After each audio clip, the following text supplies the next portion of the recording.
yo, what's going on, all my gamers, all my Genshin gamers? So, the 5.0 live stream just concluded. It came out. I unfortunately was not around, so I couldn't have given my reaction to it. I might watch it later and give my reaction then, but it is a 2-hour live stream, so I figured I would just go over the cliff notes with you guys, talk about it, give my thoughts about it, and chat. My first thought is the devs listen. This will be the start of the Genshin Impact devs listen, guy.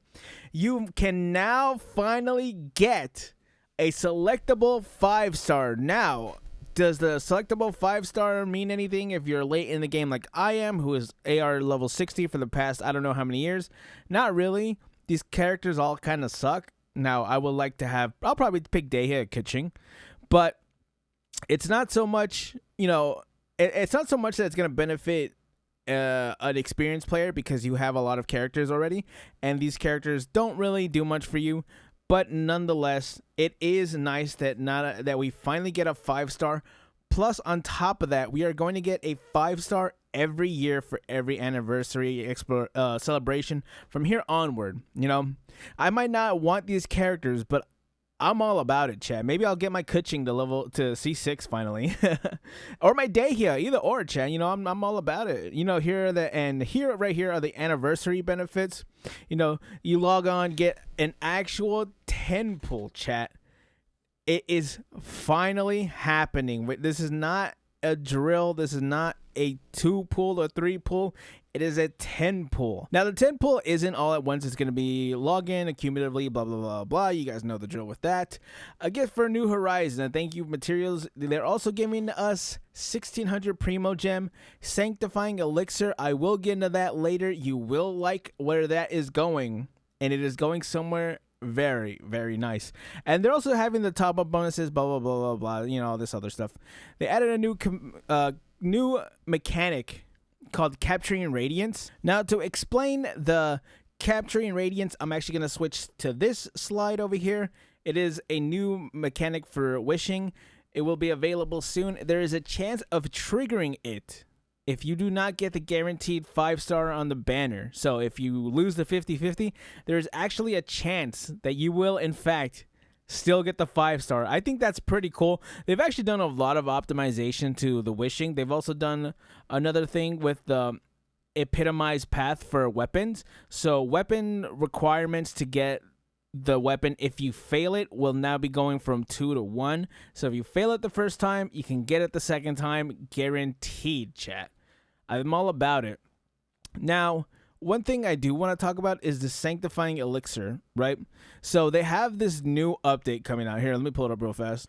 Now, I couldn't really find a slide of it, but what really matters and what's really important is this right here. So, finally, just like in Honkai Star Rail, they give you the thing to actually make the main stat that you want. But not only that, they're actually giving you 2 minor affixes, which is the minor stats.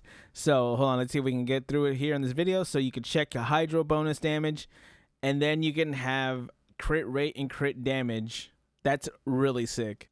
Now, chat, the thing about that is that it is not only just a chance, chat. This is not a chance that you can get this artifact set with the stats that you want. This is a guaranteed. So it isn't, in fact, better than the Honkai Star Rail one. I keep trying to say Honkai Impact Third. I don't know why. The Honkai Star Rail forging, because it gives you the main stat and 2 substats. So, you know, I mean, then again, this is just be mindful, chat, because you are risking a lot and you still don't get those stats enhanced when you throw out, like, what do you call it? When you throw and upgrade it. So just be mindful of that.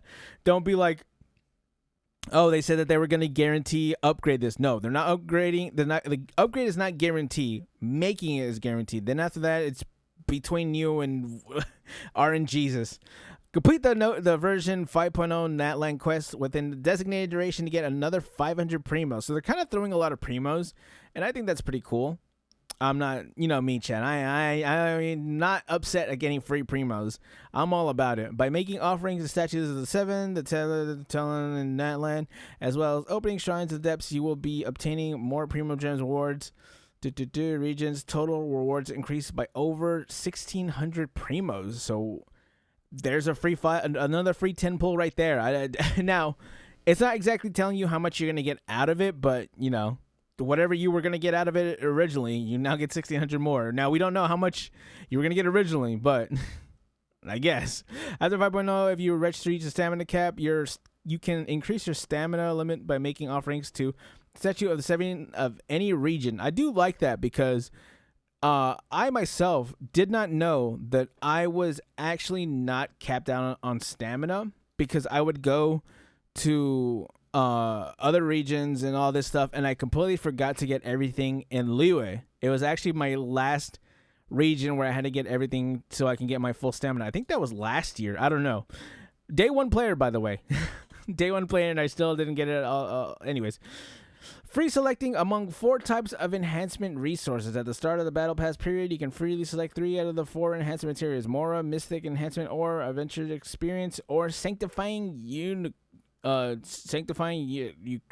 Secretion. What's the word? I don't know. One of the words. I'm going to say secretion. That is not the right word. That's probably an inappropriate word. Anyways, freely among the talent upgrade materials. Once you unlock the Gnosis Hymn or Gnosis Chorus, you can freely select talent level up materials for characters from any nation once you reach the corresponding BP level. And that's really good because I think I have a lot of books and level up material for characters I'm not going to level up. You know what I'm saying, chat? I know some of you guys are there. For all my experienced players, you guys are there with me, right? You all feel me on that one. I as someone who constantly gets battle passes, I constantly get a lot of stuff that I'm like, cool, I don't need this. Thanks, dude. I'm so glad I got that. World 9 is now available. After unlocking World Level 9, the drops for rates of normal opponents, elite opponents will be increased. I am glad to hear that because, you know, I just feel like I'm too comfortable where I'm at, Chad. Make the game harder. I mean, of course they can't. They're only going to make it as hard as they can because it is Genshin and it's limited by the way the gameplay is. But, you know, give me more stuff, I guess. Region-specific traveling function is now available. You'll be able to quickly locate regional specificities and any other with more ease. I like that. I really like that because I know some of the, especially for Fontaine, some of the stuff was really, really obnoxious because you had to get underground or not even underground. You had to get underwater to get it. And I had to like look at the interactive Genshin map. I mean, it's a big help. Don't get me wrong. It's been a big help ever since it came out. But yeah, the drop rates for material specific opponents will be increased. It doesn't say. I guess it means like bosses and stuff like that. Updates to Stellar Union system travelers who are not returned to travel a long time can now get up to an additional 10 intertwined fates. That'd actually be pretty good for me because I have a Smurf account that I just haven't used. But I mean, I probably won't play on it still just because it is so. It's actually kind of hard when you don't play every day to keep up with 2 accounts. Is that weird, chat? Anyways.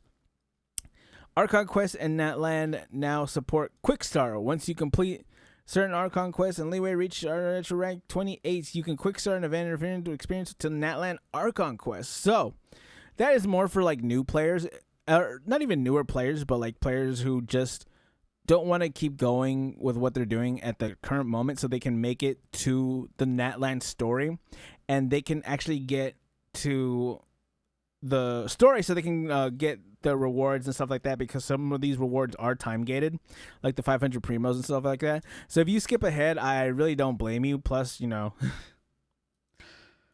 some of the story is not that great, but it does pick up later on. No, don't worry about that. I'm really hoping that Natlan does have a good story. I know it will because Fontaine had a great story.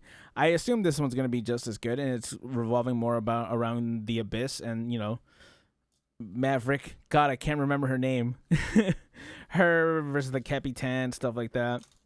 But these are huge updates. We have not had huge updates like this in Genshin Impact in such a long time. Chat, it is not a stretch to say that I'm excited, chat. Are you guys excited? I'm excited. I can't wait to get in there. I can't wait to claim my free 5-star that I'm not even going to use. Actually, that's a lie. I try to use Dehya. She kind of sucks, but, you know, I try to make her work just because I think she's hot. But, I mean, this whole free, where is that 5-star one? I don't know where it is, but the whole, yeah, Capture Radiance is definitely a really cool update, and so is the Weapon Banner update. These are the updates. Tell me what your favorite update is, chat. Natlan 5.0 coming soon. I'll see you there, chat. Comment, like, and subscribe, and I will catch you gamers in the next one. Bye.